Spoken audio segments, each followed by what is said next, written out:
I'm Gillian Bowlas and I'm the charity manager at Downright Special. Downright Special is a charity that was established in 2007 and we support children with Down syndrome across Hull and the East Riding of Yorkshire.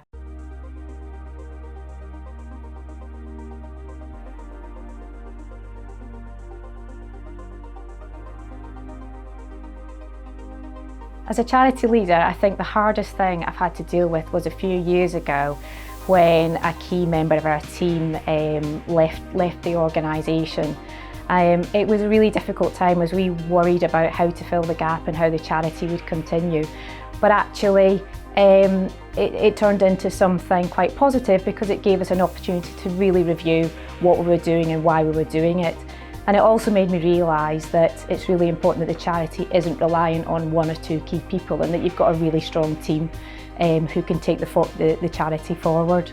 The charity is different to how it was. It's not better, it's not worse, it's just different, and that's not a bad thing. So, that's given me some confidence for the future that, we have a charity that isn't totally reliant on one or two key individuals.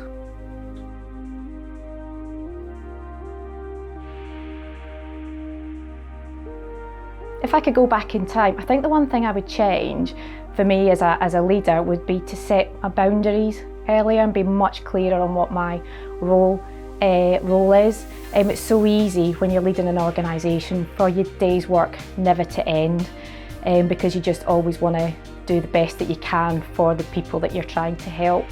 But that's a really dangerous thing, and I think if I look back, if I'd set myself some clearer boundaries with a clear job description sooner, that would have been much more helpful.